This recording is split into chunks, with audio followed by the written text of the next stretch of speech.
American dream, something we all strive for. And yes, that does include dreams of financial wealth, or at least being financially healthy enough to support yourself and future generations in your family. With that said, I do have Andrew Hanson, VP of Generations Wealth Management, to give us some insight on how to get started in regards to our finances. Thank you so much for joining us today. Thank you for having me. Of course. So let's start with the basics, right? We want a financial plan for the future. What are those first steps in laying out that comprehensive financial plan? Well, I think first and foremost, you have to admit that that first step is always the hardest. It's such a vulnerable process, but if you can get past making that first initial step and saying, hey, I need to sit down and get serious about that, then you're in a good position to go going forward. First and foremost, though, before you get into any numbers, establish your goals. What are the things you want to achieve? What do you see your future life looking like? You always want to have those goals and mindset. You know, if you're starting out initially as a first-time investor, I would look into certain, educational materials, whether you speak with a financial advisor, read articles online, get educated on it. But making that first step is always the hardest, and it comes with analyzing your income and your expenses. Once you get to that goal or that step, everything else will kind of work itself out. You just got to make sure you have the education and you make that first initial step. It's always the toughest.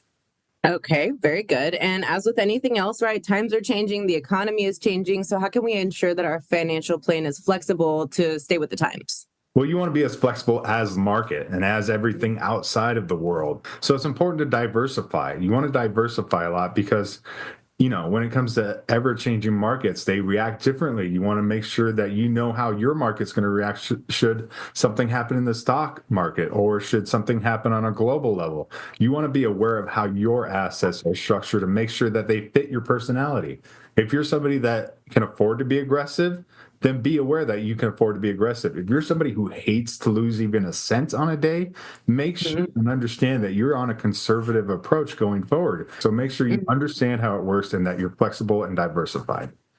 Very, very good. Okay, so with that said, obviously we should leave these types of things to the professionals. Some of us are self-trained. We feel really keen to numbers and money management. But are there any resources out there for someone like myself who has no clue what I'm doing?